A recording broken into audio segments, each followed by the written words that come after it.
If you miss Wednesday nights, the 110 Nation Sports Show, you miss Mario and myself talking about the AFC West. Was there really anybody else we was going to put on top? My fourth team out the West is the Raiders. I have no confidence in the Raiders. I have no confidence in their quarterback situation with Jimmy Garoppolo. He's healthy. He's a good quarterback. I'm not going to say he's phenomenal. I'm not going to say he's great, but he's a good quarterback. He's accurate. He's a good game manager. But I have no confidence in him staying healthy and their whole quarterback situation. It seems like this is one of the most dysfunctional organizations in the entire NFL. You thought that them moving from Oakland to L.A., back to Oakland, and then to Las Vegas, at some point they would leave all that behind and start fresh. But it seems that they can't do that. It seems that they carry their baggage with them every time they move. They don't just leave it there to go to the street corner and let the garbage men pick it up and take it away, start fresh. And the the Las Vegas Raiders will be the Las Vegas Raiders. We'll just go with the Raiders will be the Raiders. And I just, I think the other three teams have done a much better job of improving themselves, not only over the God knows how many years, but even this offseason. I think that San Diego's better themselves. Denver, obviously, even with just the coaching situation, is better than themselves. And Kansas City, I don't know how much you can really better yourselves. You're the Super Bowl champions. But I think you're in a better situation than the Raiders are. I have Oakland. I keep wanting to say Oakland. I have the Raiders as the last place team coming out of the West. Yeah, I also agree. I think just their organizational skills, as far as overall, is not that good from the ownership going all the way down. You know, that's definitely going to play an effect on the field. But they're last.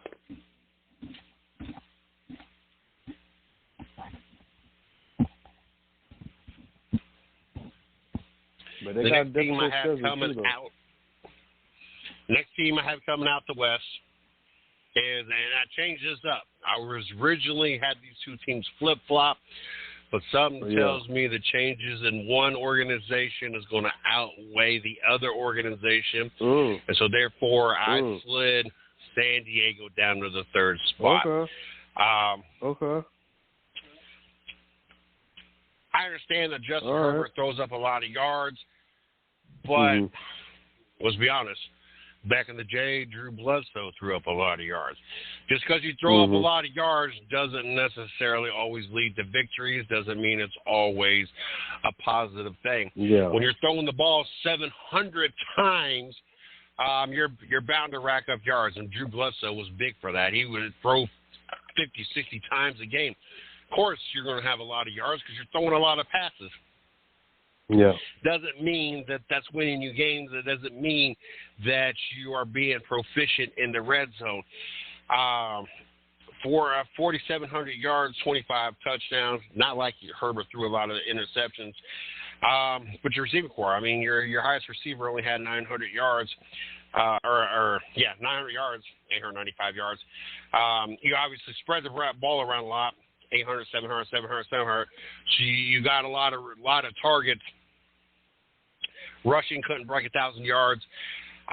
Defensively, obviously, with Joey Bosa, I saw a thing the other day, or actually it was today, talking about Bosa and his diet, talking about he has to eat 4,000 to 5,000 calories a day. It feels at this point more like a job, trying to consume enough food to be able to maintain the physical physique that he has. I wish I had that problem versus just consuming all this food for no reason. But anyway, I don't know. It's just something about San Diego that it never mounts to a championship. Or there's not even been a lot of division titles. Like, you've had Phillip Rivers, you've had LaDainian Tomlinson, you've had a lot of good players, and it just seems like you have a decent season, sometimes a good season, but that's really all you get out of them. Yeah. I don't know. I'm just not sold on San Diego. I just feels that every year we go into the same cycle, especially every year since Justin Herbert's been out there. So all 4 years coming out of Oregon. It just seems like every year we go through the same cycle. There's a lot of build-up. San Diego this, San Diego that, San Diego this. And it just kind of just falls flat, and San Diego doesn't really do anything. Went 10-8 last year. I mean, it's a winning record, but I mean, it's barely a winning record. I mean, technically 10-7 with they got that loss at Jacksonville on that Saturday night that we watched Jacksonville come back from. Yeah. Ridiculous. I think they were down 31 points or whatever. They won 31-30. And that's what I mean by when I talk about the San Diego Chargers. It's like L.A. Chargers. Those are the things. Yeah, those are the things right there that year in and year out we get used to. You're up. You're winning. I want to say they were up 31-0. They might have been 20. It was something ridiculous that they were up against Jacksonville. I think it was 27-0 or something like that. And and then you fail. Yeah. Like, epic fail. And that's just what you get used to every single year. And so, until they can prove something other to me, and especially with the coaching change, and I know it's sad, but I think that I have a lot of respect to the coaching situation going on to Denver, and I think they could change that program around. And unless San Diego shows me something, I can't put them ahead of the other two teams. Yeah. Well, this is where it gets shaken up between me and you, because I like the Chargers. I wouldn't say like them. You know, the collapse was big.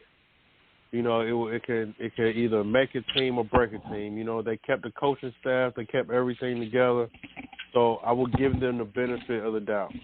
You know, Herbert, his game is improving each year, so I can see growth. You know, but I would sit there. I would put the Broncos at number 3, just because their coach is good. You know, he has a good record of the quarterbacks that he's dealing with. You know, as far as Drew Brees, Russell Wilson. You know, the height is similar. You know, even though Russell can run a little bit, but has Russell, you know, lost what he had in Seattle? You understand what I'm saying? Just because of the way they play now, even during the preseason game this year, you know, week 1 they kind of started off sloppy looking. You understand what I'm saying? So is it something where is this the year Russell gets in and you have a big head coach? Is he going to be the one who's going to bench him and bring somebody else in? So I really don't feel like Denver is better than the Chargers right now. So I will put Denver in that slot. Even though I got respect for Sean Payton, you know, what he did in New Orleans, you know what I mean?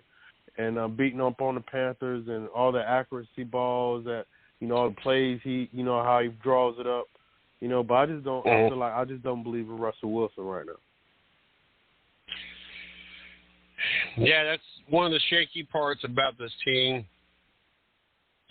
But I think that Sean Payton will bring in a kind of an atmosphere, a work ethic that is going to change what we saw from last year out of Russell Wilson, who 3,500 yards, 16 touchdowns, 11 interceptions. I just you got and then Denver's in a predicament where, you know, you kind of have to back up what your coach is talking about in the media. You understand what I'm saying? Even though he was talking about the Jets and what they got going on, but now he's coming in from being on Fox and now being back in the coach's seat, talking with the media about another coach, you got to understand how them players going to feel, them other teams going to feel, trying to line up against them. You know what I mean? It's going to be a little bit more, just to get at him and show him that, Denver or your coaching scheme is not really that good. So it's just, Sean Payton, he's talking. Hopefully Russell Wilson can back him up and have a better year, but we're about to find out. I tell you what, that whole beef between Denver and Jets.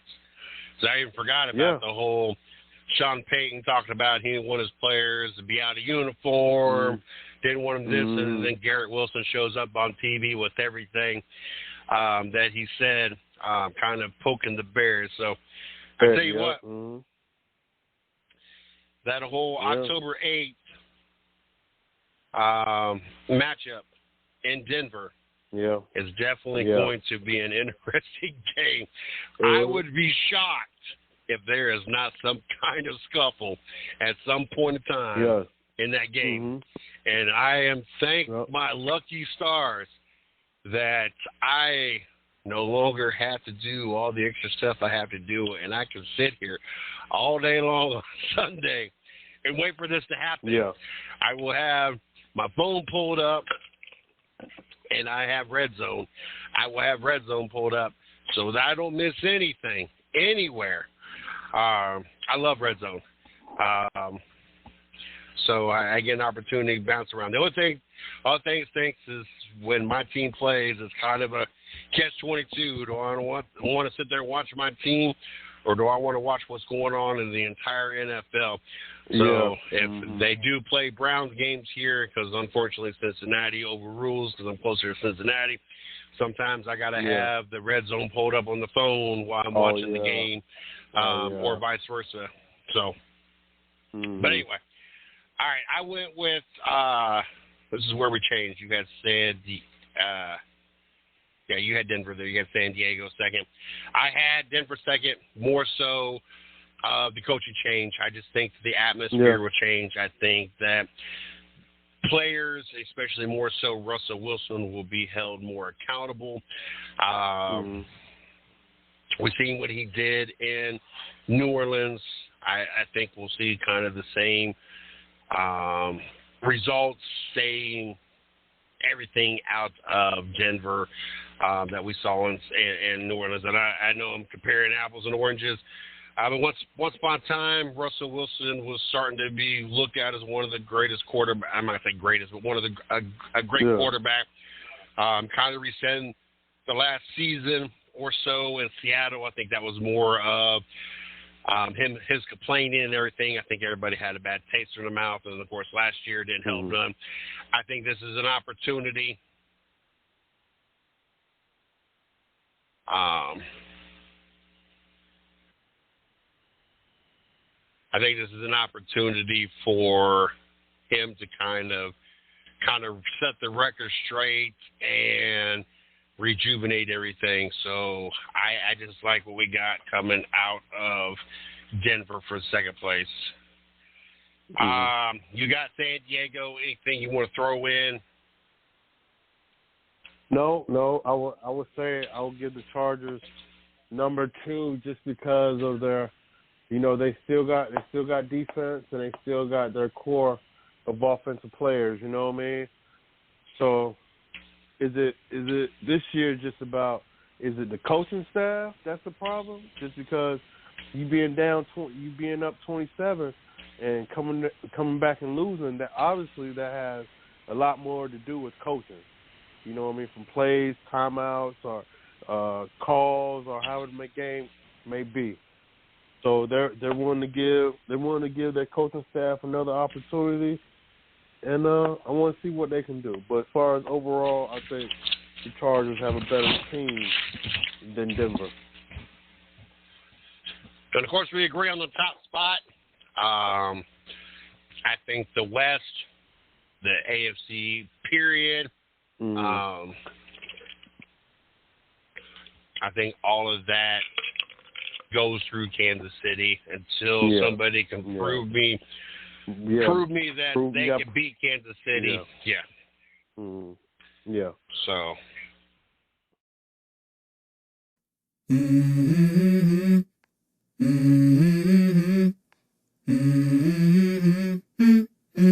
Let's go. I wake up to a little bit of drool on my pillow, feel like it's gonna be a bad day. Yeah, I'm tired of shit, and the coffee ain't hit yet, damn, ain't that great. I don't wanna go to work, cause my boss is a jerk, and I'm not even that paid. I need a change in my life, cause I don't feel